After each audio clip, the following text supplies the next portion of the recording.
Today we've got Collin Wallace here. Collin is a 3-time founder. He's been in the game for a long time, started as an engineer. Collin's been on every side of the table. When you're running a business, you're running a startup, you're really running two businesses, right? You have the business of selling your product to customers, and you have this whole other business that's selling your equity to investors. If you were selling your product that way, like, it wouldn't be surprising to you that you didn't get a high yield from that. When you've got a $4 or $5 billion fund that you've got to return a 2 or 3x multiple on, yeah, you're right. You do need companies that go from 0 to 15 to 100 and so on. And so I think there is some element of like investor discovery that has to happen. Like, you need to understand the attributes of the equity that you're selling and under what conditions an investor would want to partake in those attributes. You know, fundraising for a venture firm is like not that different from fundraising for, startup. Trickier part in venture is, one, it's a different set of metrics that you're being evaluated against, and it tends to be a smaller group of folks. At the end of the day, the thing that you're trying to discover from a founder is like whether or not they diverge from the baseline thinking in a given sector. You have a much broader product as a founder, at least in the early stages. When we are looking at founders, there's no mystical like science to it. A thing that you're trying to discover from a founder is like, how fast is that founder getting smart? The second part is their ability to gain like access. And then the last part is, to what extent do they have ambition? When we go and raise money from LPs, you're underwriting to at least a 3x return. So on a $200 million fund, I got to give my LPs back $600 million. And if you've got good numbers and a crappy story, you're probably not going to get funded. If you've got a great story and no numbers, it sounds like a dream and you're probably not going to get funded. But if you can put those two things together, then you've got a winning recipe. Let's say you close a $10 million check. How do expectations change after you have that $10 million check? When you're raising pre-seed capital, primary use case for that capital is to prove that there is a value proposition, thing you're doing anybody cares about, therefore. And once you've done it, it's like, great, check. Now it's time to go raise that, next tranche of cash, which is probably your seed. The seed capital is there to prove that you can get paid for providing that value proposition. By the time you get to Series A, that capital is primarily to scale up what is already working. Like, what type of companies are the right fit for Lobby? All right. Today we've got Collin Wallace here, partner at Lobby Capital. Really excited to have Collin here on our first live SGP show. Thank you, Collin. Collin is a 3-time founder. He's been in the game for a long time. Started as an engineer. Started 3 companies. Oof. The most recent one sold to Thanx. The one before that sold to Grubhub. Techstars alum. Ran Techstars for a minute. Opened the first Silicon Valley Techstars. YC alum. Angel investor. I mean, Colin's lots of stamps. Colin's been on every side of the table of this game. So yeah, excited to chat with you about. Yeah, totally. Thanks for having me. Yeah, awesome. Well, one of the things I wanted to ask you about, I don't know if you saw, I think it was a few days ago, the CEO of General Catalyst was on 20VC talking about hypergrowth AI companies. Yeah. And triple, double is not a thing anymore. And actually, if you want to be a breakout company, you need to go 0 to 15, 15 to 100. Yeah. What are your thoughts on that? And if that's true for all VCs, that triple, double is I don't dead. think so, right? Like, we've kind of had some of these conversations in the past, but I mean, look, when you're running a business, you're running a startup, you're really running two businesses, right? You have the business of selling your product to customers, and you have this whole other business that's selling your equity to investors like me or, like Hemant or other folks. And there's a set of attributes that works for each of those customers.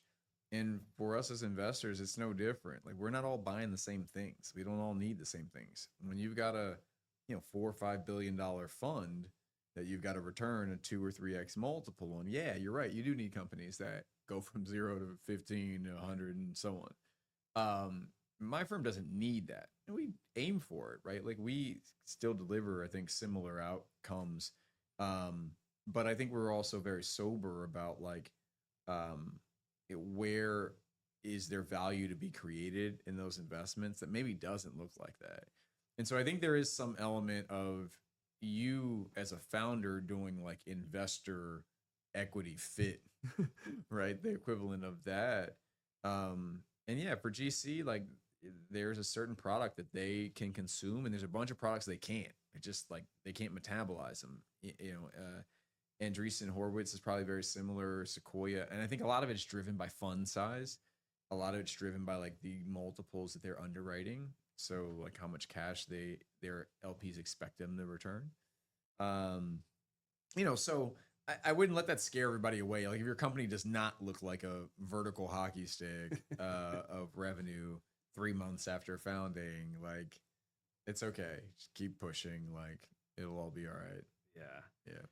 I think this sort of like product market fit with fundraising is interesting because we are all as founders, obsess about product market fit with our customers. I know.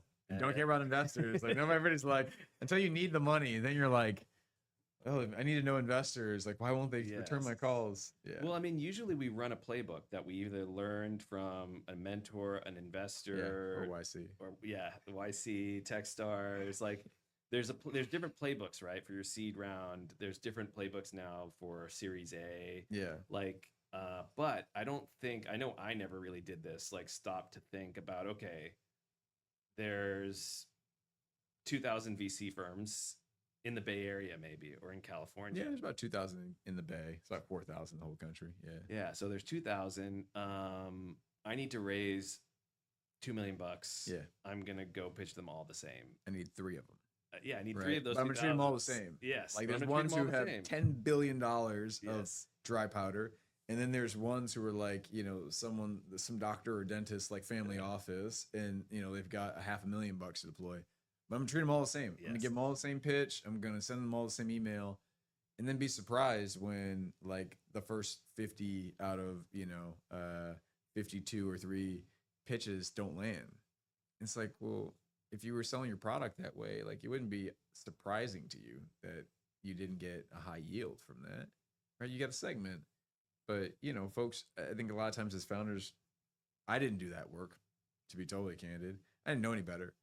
And the narrative then becomes, investors suck. Like I pitched 80 of them, 79 of them said no. And, it's their fault. And really, like 75 of those folks were never going to invest in your company, no matter what you said. You could have been pitching gold bars and that come from water. And they still wouldn't have bought from you because of a whole bunch of reasons that have absolutely nothing to do with your company.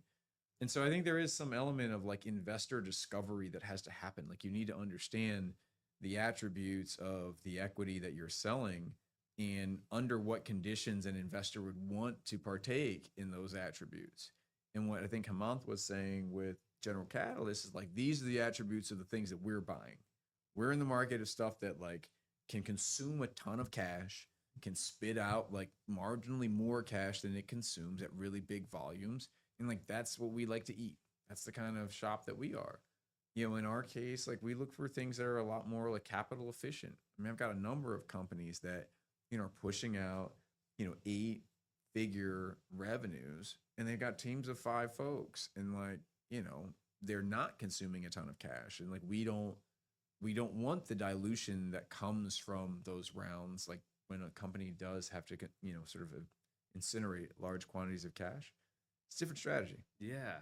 Can you share a little bit more about, so you've raised money for your companies, you've sold your companies, and you've raised money for your VC firm. Yep. So can you talk to us about what, raising for your firm looks like, and then what does a sort of startup, like what type of companies are the right fit for Lobby? Yeah, totally. So, fundraising for a venture firm is like not that different from fundraising for, a startup. I think the trickier part in venture is, one, it's a different set of metrics that you're being evaluated against. And it tends to be a smaller group of folks because, if you're raising a $100, $200, $300 million fund, it turns out there's only a handful of folks who can write the kind of checks that actually move those numbers. Whereas if you're raising a $2 million, $3 million round as a founder, I mean, there's 500,000 like deca millionaires in California alone You can get any like 3 or 4 of them to write a check to you instead of buying their kid a horse, and like that's your whole round. And so you have a much broader, more broadly accessible product as a founder, at least in the early stages. When we are looking at founders, I mean, there's no mystical like science to it. I think sometimes we like overthink it, both as founders and as investors. At the end of the day, the thing that you're trying to discover from a founder is like whether or not they diverge from the baseline thinking in a given sector. Like, do they know something or believe something that is orthogonal or divergent from what everyone else believes in that industry? And to what degree do we believe that they're going to be right? And the more they diverge, the larger the jackpot if they are right. Everybody thinks that sharing cars with strangers is stupid, and this person believes something orthogonal to that. They turn out to be right, and the jackpot's really big. Now, if everybody believes that, ride sharing with strangers is stupid, and, it's only like slightly not stupid. So like somebody diverges a little bit, like, oh, it's an okay business, and like it has some attributes of that. They might be right, but the jackpot's not very big, right? And so you, in many ways, are looking for founders who are able to develop knowledge fast enough that they are getting smarter than all the people around them. On a given day, like we might look at 10 companies who are doing like customer support chatbots for X or for Y. And you're looking for these founding teams or these founders who, when they walk in the room, they can say something like, you'd be surprised to know, and you actually are surprised by the thing that comes out of their mouth next. Many cases, what they do is they like come in and say something you've heard 40 times before, and they package it up as like, we're the first company to do X. And it's like, no, you're the third one a day that has said it, literally that thing. And so I think there's a little bit of intellectual honesty and a little bit of humility and awareness to recognize that. So I think that's first piece, right? It's like, how fast is that founder getting smart? The second part is their ability to gain like access, which is usually a function of like hustle. Can you find your way to me? Can you find your way to customers? Can you find your way to, getting employees or others to join your team? And then the last part is, to what extent do they have ambition, like in grit? Because this journey's hard. Like even when things are going really, really well, like ask the Cursor folks, or, even for you at FanGo, like even when things are going well, it is a grind. It is all day, every day. It is, even when you're not in the office, you're in the office mentally, right? So you got to have a founder or founding team where they're kind of an endurance athlete. They do the things that they need to do to recover. They know when to like back it off a little bit. They know when to lean in and sprint. So these are all like important attributes. But I think if you just look at those 3 categories, right? So this like intelligence, you look at their access, and you look at, their ambition, that gives you a pretty good picture of, a founder's ability to execute, to learn what to execute on, and to stay in the game long enough to actually get somewhere from all those things. Everything else is luck. I mean, it's markets and interest rates and all that stuff, and you don't have agency over that. So we don't try to control those things. Like that's what, portfolios are for. But those 3 elements of the founders and founding team, like that you have full agency over. Yep. Yeah. Yeah, I think one of the interesting things about sort of startup investor fit is, when you start to think about it the same way you think about your product. Right? Yeah. So if I'm trying to sell somebody, Fondo, and they need their taxes filed, but they have a CPA on their team that already does it, and they don't want to spend the money on it. They've got it handled, and I'm going to be wasting my time trying to sell them, right? Totally. So similarly, like if I'm pitching a VC, let's take Lobby as an example. Yeah, perfect. Like what is the right, like how can startups understand, let's use Lobby as an example. Like, okay, what is Lobby? Because Lobby you're selling product to LPs. Totally. Right. So as a founder, it'll help me if I know, okay, this is what Lobby's selling to VCs. Totally. This is their fund. This is their average size deal. Yeah. So all their deals need to like have at least this outcome. I mean, we can run through the real, like the math. Yeah. Like, so, for easy math, look at Lobby One, it's a little bit over 200 million bucks, but let's just use 200 million as the easy number. In that fund, we'll do something like 20 checks, right? We're maybe a little bit more in like the high concentration, high conviction, so sort of a smaller end value, but like higher ownership typically when we're investing. So out of that $200 million fund, we'll probably write 20 checks into a number of founders. You target to try and purchase something like 20% ownership in those businesses, mostly because the capital is less of a constraining factor than the time. Like in our case, we spend a lot of time with our founders. We open a lot of doors, introduce a lot of folks. And there's only so much of that you can do. So if your portfolio gets too big, it's hard to really show up in the ways you need to. And so for us, 20 is kind of like a good number to kind of keep in mind. Out of those 20 companies that we own, 20% of each of those, 12 of them will go to zero. Like historically, 12 of them will not return a single dollar. You'll get the email, hey, it's not working out. We're going to wind it up. We got acqui-hired for effectively $0, something along those lines. 6 of those companies will return somewhere between 50 cents and $1. Meaning like for every $1 million I put in, I get a check back for $500,000, or I get maybe $1 million if I'm lucky. And that's 5, 6, 8 years after I've made the initial investment. So in effect, they're like capital destructive for all intents and purposes. Those returns, like they kind of just pay to keep the lights on. Maybe like they're not really helpful. They recycle cash maybe in the fund, but they're not really driving any returns. Now, when we go and raise money from LPs, traditionally you're underwriting to at least a 3x return. So on a $200 million fund, I got to give my LPs back $600 million.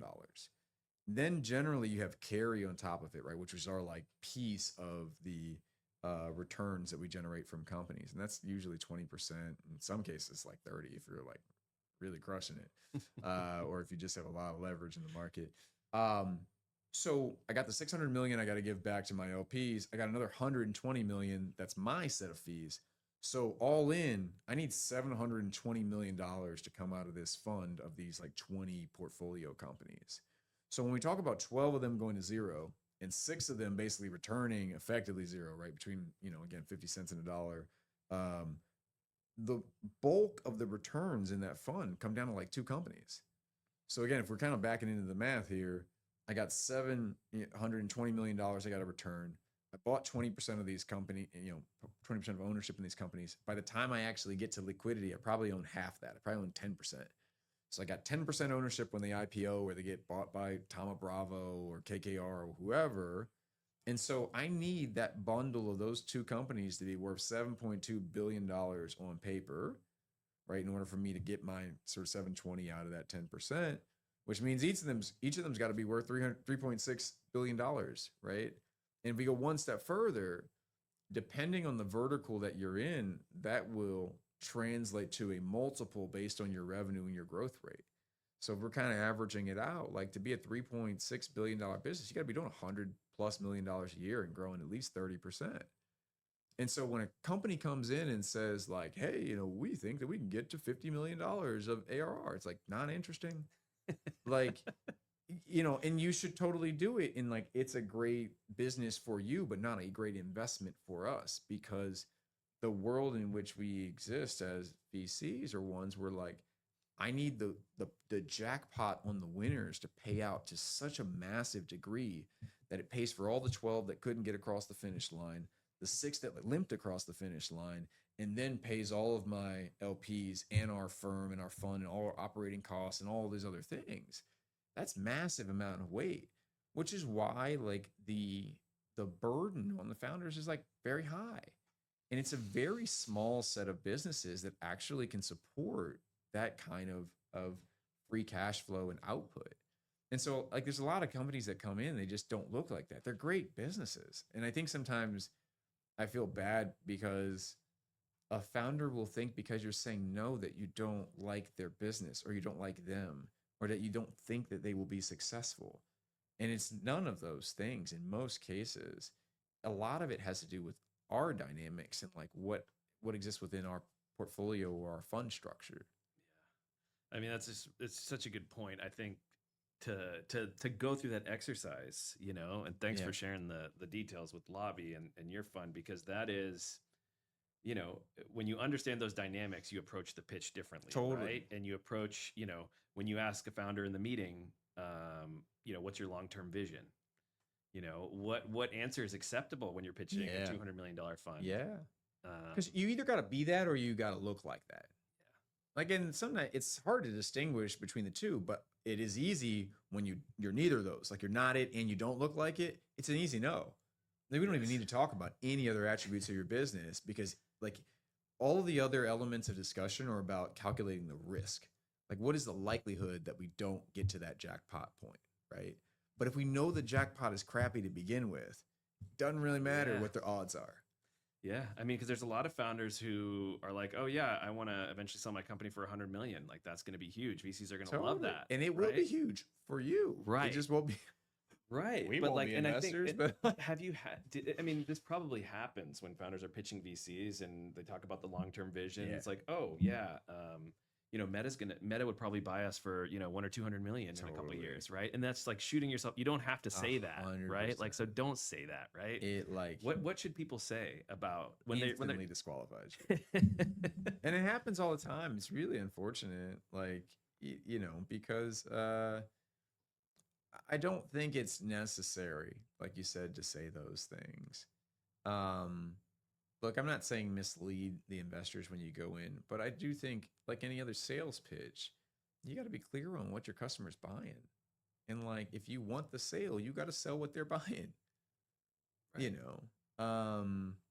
So I think the way to do it is, first of all, to ask yourself the honest question as a founder: do you want to build that kind of company? Like, I always joke with my students about, you know, different types of fuel and different vehicles. Like, I sell rocket fuel. It's really expensive, it's caustic, it's volatile, like, and it goes into a very particular type of vehicle. It's not comfortable. It doesn't exist in a lot of different states. It's like either steady state on the launch pad, or it's in orbit, or it's blown up. It's like not a whole lot of other options. It's not built to have air conditioning and like be, you know, left fat seats. It doesn't have any of that stuff. If you want that, you want to go build a private jet. If you want something that's reliable and will go hundreds of thousands of miles, and you go get an old pickup truck or a Ford F-150. And there's a different type of fuel that goes in each one of those vehicles. And if you try and take my rocket fuel and put it in an old pickup truck, you're just going to blow the whole thing up. It wastes my fuel and it blows up your vehicle. And this is what happens when a company sort of takes on venture capital, but it's not, they have no intentions or desire to build a rocket ship. It's the wrong fuel, which is not to say you shouldn't have, you know, the pickup truck. You just want to put the right, you know, sort of hydrocarbons into that vehicle. And so, the first, I think, gut check for the founder is like, are you building a rocket ship? If you're not, and you don't want to, you shouldn't get money from me. It might seem like it's easy money and like everybody's doing it and all those kinds of things, but it will ultimately come back, I think, to hurt you and probably prevent you from receiving the value of what you've created in your business, right? Yeah. Now, if you are building that and you need this type of fuel, then I think the question is telling that story, right? Telling where you're trying to take this rocket ship and sort of what you hope this fuel will accomplish. And that's usually just done with two things, right? You've got your numbers and you got your story. That's really all the pitch is. You're putting those two things together.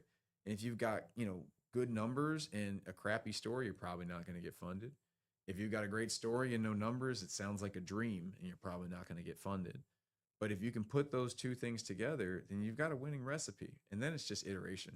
You just do enough pitches that you eventually get the cash that you need. And what about expectations once you do take the capital? So let's say you win the pitch, you close the deal. You know, let's say you close a $10 million check. Yeah.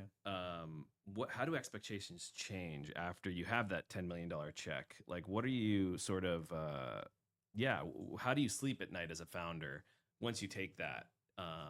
What are you signing up for? I think it depends what stage you're taking the money at. You know, $10 million check used to be Series A. Now it's like pre-seed or something.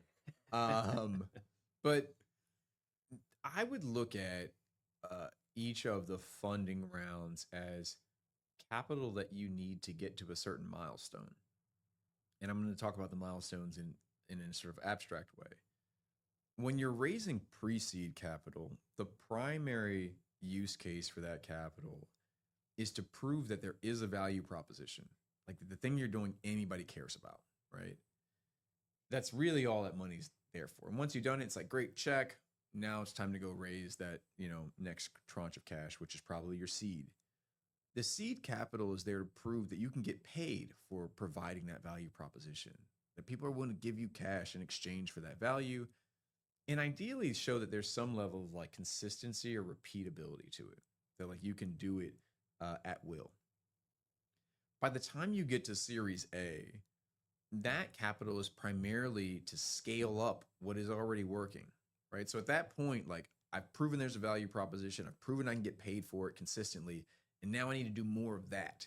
So give me $10 million to go and repeat that process. And so when you think about what's the expectation at that Series A, it's primarily like to be able to scale up the thing that you've been doing that's working already. Now, by the time you get to Series B or C, usually sort of the momentum of that first trick is starting to wear off. It's kind of like the first stage of a rocket, right? You're starting to lose that acceleration, and now it's time to fire off that next trick, right? What's that next product? What's that next, vertical? What's that acquisition? They're starting to think about that type of thing by the time you get to Series B or Series C. But then in effect, they're repeating the same process and just compounding the value right across the business. It's hard work, but it's not complicated, right? This is all about like being very systematic about creating value and converting that value into money. Where many founders, I think, go wrong is they start trying to scale before they have consistency and repeatability. And I think it's helpful to think about it kind of like Steph Curry playing basketball, right, or shooting shots. If you don't shoot consistently, then you're all over the place, right? You're missing the basket and so on. You don't have repeatability then of sinking shots. And if you don't have repeatability, shooting more is not going to make the score go up. It's just going to make more air balls and more turnovers, right? So you got to nail the consistency piece first so that you can walk it on to the target. Now I'm locked in. Now I'm draining shots repeatably, and what happens to the score? You don't have to think about it. It's just every time you sink a shot, the score goes up. It's a natural byproduct of repeatability. And so I think founders, sometimes they'll get revenue from a bunch of weird ways, and like that's not consistent, it's not repeatable, and that makes it really difficult to scale. And it doesn't, like I think they always start off with some volatility and you start locking it in to something that's repeatable. But by the time you get to Series A, like the expectation is you're starting to scale the things that are already working. Yeah. And one of your angel investments is in Motion. Oh yeah, Harry, crew. He just closed like a $60 million round. Harry's a beast, man. Can you tell us more about that story as an investor, how you got connected, and I love those guys so much. They it was so funny. So the way that I met, and I'm. I'm harping on Harry because I probably spent the most time with him of the founding team. I think they're all exceptional. When I was building as a founder, I was using a lot of products, SaaS products that lived inside the browser. And man, Chrome just used to eat up so much RAM. I mean, like I had maxed out every bit of RAM that you could on a machine. And like, Chrome will there was this, meme that used to go around. And it was like Chrome, like asking for more RAM so it could share it with all the other applications, but then it would get the RAM and just eat it all itself. And like, there'd just be crumbs of RAM. So true. Yeah. And like, that's basically how it worked. And so I was trying to find a solution for like the tab management piece. And I came across Motion and, I said, oh, this is pretty good. It's close, but like, there's still some problems and some bugs here, there, and there. And so I wrote Harry an email. I was like, hey, product's great. Like, these are 3 things that are probably wrong. Here's like some errors and things that, I would, fix or whatever. And like literally within half an hour, I had gotten like a email like, hey, do you mind hopping on like a call? And here's Harry, like, on a Zoom call, like, so like, we're thinking about this feature and we moved this here and like, explain to me exactly what you were trying to do with that and so on. And I just thought to myself, like, that is like customer dedication. That is a founder who is very motivated to get very smart about the problem very quickly. And look, is tab management like a multi-billion-dollar business? Like, of course not, right? But when you're underwriting in the early stages of a founding team, like, it's okay to be a really smart person working on something that's kind of stupid, because eventually you'll go through enough cycles that you start getting really smart about the problem and the product evolves. And I made this mistake before, like when, like Tony and Evan and Andy and those guys were building DoorDash. Like, I was coming out of Grubhub and thinking like, man, delivery is such a crappy business. Like, you guys are so smart, but this thing you're working on is like silly. It's not going to work. Like, we tried this, right? And you end up writing off the most important element of an early stage founder, which is the founding team. It is the cycles and like their ability to go and find like, perishable knowledge and these unique insights. And they crushed it. And they ultimately crushed Grubhub, like in the process. And they deserve it. They did the work, and like, I think that's amazing for them. And so by the time I met Harry, I had learned that lesson, I think the hard way, of like, you meet smart people who are getting smarter fast, you write them a check, and then you stay out of the way. You just try and be helpful. And the product evolved a million times. I mean, if you look at it today, it's entirely different from what they built just a few years ago. But they continue to iterate and create value and so on. And that's definitely reflected in their valuation and their revenues and earnings and all those things. It kind of goes back to the point you were asking earlier about like, what do you look for in founders? It's like, it turns out that if you know something that other people don't, and you continue to compound and build on that, like ultimately it translates to value, and the value translates to money. It's like not rocket science. Even though we talk about rockets a lot, it's actually not rocket science, right? And how do you coach up and coming founders? So you also teach Startup Garage at Stanford. You've been doing that for a few years. What is, things are changing, right? For the up and coming generation, right? Like, people are building apps in like days or hours or minutes. So like, how are you approaching, helping the next generation like get started? I mean, this is really, it's actually tricky. It's a bit of an art because,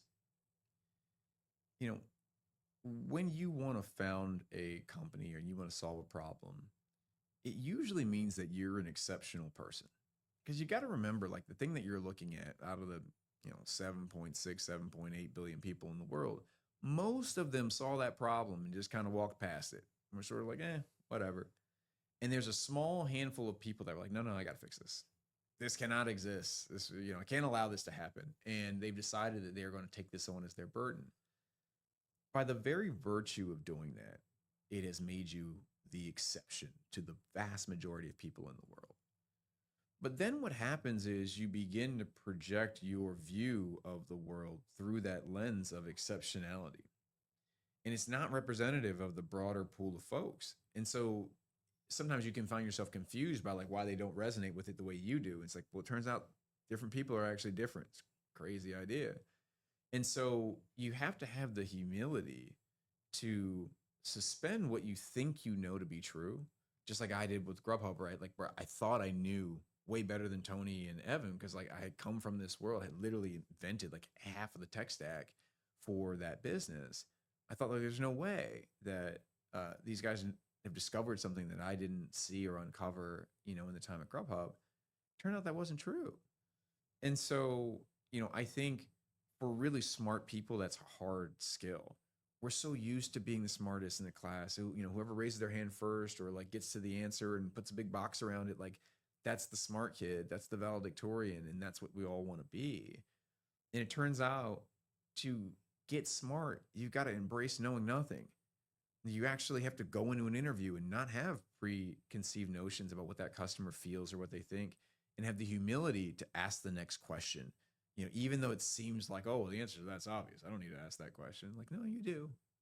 Because you'll find some little nugget that makes you a little bit smarter than the other guy or the other woman. And that's what compounds. That's what, Andy, and start not to keep picking on Tony and those guys. That's what they did. And it was massive. That's what Brian did with Airbnb. Everybody thought, oh, okay, well, couch surfing, like, how's Airbnb any different? And it turns out if you have trust and you have great pictures, you have a $90 billion business. And couch surfing, I don't know what couch surfing is at today, but these small but significant insights, they're critical. Yeah. Yeah. And so we talked about raising money, finding product market fit. One part of the journey that I know you're familiar with as well is just sort of like the boring stuff of building a company, the back office stack. Can you tell us a little bit more about, your journey building out the back office as a founder at multiple companies? I mean, it's so hard, right? Like it's hard for it to not feel like a distraction, because while it is essential, it's not directly like accretive to the value you're trying to deliver. And man, like there are a few things that stink more than like the government, enforced administrative burdens, right? Taxes, regulatory filings, right? Because I think I've learned later, they're complex for a reason. Like they are intentionally complex to get you to basically give up before you are actually able to get what you're due. And so this is one of the things I love about products like FanGo, is there a way to end run that process in those like perverse incentives, promises like that too, like with Phaedra from YC as well, like helping you to get, the payments that you're entitled to from the government for, SNAP or for welfare or for, a parking ticket that you overpaid, right? Like that money that FanGo helps you get for your research and development tax credits, that's entitled to you. It's not somebody doing you a favor. Like it's yours, but the government has an incentive in making it real hard for you to go and get that, because if you don't claim it, they get to keep it. And they go spend it on missiles or, whatever it is they're buying with it for the Golden Dome. So I think that there's an interesting opportunity now where technology and products like FanGo and others like are able to kind of steamroll a lot of these walls that have been erected to keep you from getting what you're due anyway, that have been a bit of speed bumps for you in the cases where they don't stop you, but maybe they just slow you down. And it's letting companies grow faster, to move quicker. And so I think it's a really fun time to be building because you have those advantages. I mean, that was my least favorite part of running companies, was dealing with all that. And in fact, when, Grubhub, when we got to, a certain scale, I think maybe around 500 or 600 employees, it just stopped being fun. Like every day was like revising the, employee handbook and like figuring out, okay, what regulatory filing, what 401k program are we going to add? Like that's the exciting thing of the day. Like, so I ended up leaving, it was like kind of go back to square one and build something else. But, I think my ability, if I were to go back into founding, to stay in that role longer, has probably been significantly enhanced by like the suite of products that now, make the back office not so burdensome. Yeah. Awesome. And okay, so you're a great community builder as well. So a lot of the best founders sort of orbit around Colin, and you do some great events. I tell crazy stories. I'm a filter. That's the problem. So what's going on at Lobby? What are some conferences coming up? We're doing a lot more like events. I think we were very surprised, I think, at the amount of like demand, because I think a lot of people have shirked back from tapping into communities that need love and a little bit of access to female founders, like founders of color and so on. And to be clear, these things are not exclusive from the standpoint of like you can't come to them if you're not a founder of color or a woman. It is focused on the issues that are specific to those communities, no more than like we go to YC events and what do they focus on? The issues that are specific to YC founders, right? It's like, what do I do with all this money that these investors threw at me? So I think sometimes people can feel excluded, and it's not that kind of thing. I think we're like very inclusive, but we have the Lobby Elevate, programs which are geared towards issues that affect underrepresented founder groups. and increase the overall pool of investable founders for everybody. We have our lobby conference, which is, effectively Allen and Co. on the beach. I mean, it's so amazing to me, like, who comes to these conferences and how like cool and down to earth they are. I think what happens in the real world is like people have a lot of walls that they've built up because people are constantly asking them for stuff, or like you don't know if they're like, are they coming at you for a selfie, or they want an investment, or they actually want to hear your thoughts on this thing. And our lobby conference has a way of sort of normalizing everybody down to the same level and recognizing we all want to be great people. We all want to do great things. We want our kids to be healthy and happy, successful. And I think when you can level set there, the conversations that you're able to have are just at a different level. And we all come away smarter than we would otherwise. And maybe you're contributing some perspective from a hyperscaler that you've been at for 45 years. And maybe I'm contributing something that I learned at Techstars, and we're both taking value away from it. And that's kind of the beauty of, I think, the overall lobby community. And there's different buckets that people tend to engage with the community through. Maybe it's Elevate, maybe it's lobby, consumer or enterprise.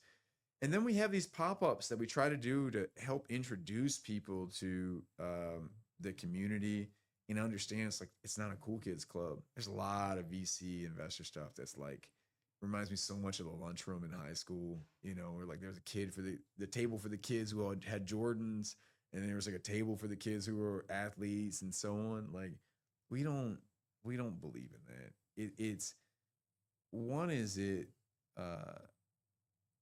It stifles the innovation and the insights that you get, because the best insights actually come from the intersection of all these different communities.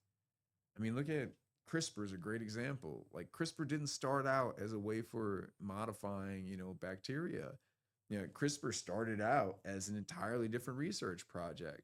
And it turns out that, some of the viruses that they were researching were effectively defending themselves by modifying the DNA of bacteria. And somebody said, that's actually interesting. We should try that over here. And it unlocked this whole new industry of, sort of biotech and other therapies. And so we try to create that fusion of lots of different communities, from enterprise, from, folks who are founders, people who are investors, people who are in policy. I mean, last lobby conference, we had the head of the DEA was there, and they were talking about like, here's how we're using tech. And like somebody from Amazon was like, well, here's like how we think we might be able to help. And a startup was like, I mean, it's just like crazy stuff. Yeah. There's a crypto person talking about like, crypto and how that's used in sort of washing drug money in some cases, and how it's used in tracking people who are doing that in other cases, right? And like these are just conversations you wouldn't have normally. So yeah, it's really cool.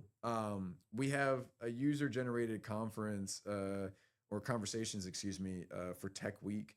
That's October 7th. So that's coming up, which will be cool. I think a lot of people will be in town. And so it'll be a chance for people to get a taste of like what it's like to be I love that. I've had the opportunity to join some of these. I love it. Yeah. Elevate. We love having you, man. I love lobby, enterprise in Hawaii. I mean, this is... Yeah, you're becoming pretty popular now. When you come, people are like, I just saw Fondo. We love it, man. Find them everywhere. It's amazing, and I definitely recommend this concept of user-generated conversations. Is sort of like people throw in their ideas in a hat, and it's crazy. And the attendees run these little sessions that usually at a conference you go and you're sitting there in the audience. Yeah. It's keynote. Everybody else, your job's shut up. Yeah. And then one person, whoever paid the biggest sponsorship fee, gets to stand on stage and like lecture you. Yeah. No, we don't have any of those. I love the user-generated idea. So I'll definitely be there on October 7th. Cool, man. But yeah, always great to see you, Colin. Where can we find you online? Yeah, sure. The best place to find me is on LinkedIn. Which I don't know what the link will be like posted or something like that. Yeah, we'll post it. I have a Substack. It's called Perishable Knowledge. It's like literally about how do you go and find these unique insights and compound on those, the ones that led to DoorDash or Disney or, the shipping container, you name it. Like it's all around. So definitely come find me there. And then I'm on X, formerly Twitter, as Pithy Prof, which I did not come up with that name. My wife did. So apparently I say a lot of snarky stuff in class. I love it. Awesome, Colin. Well, thank you so much. Yeah, thanks for having me, man. Cool. All right.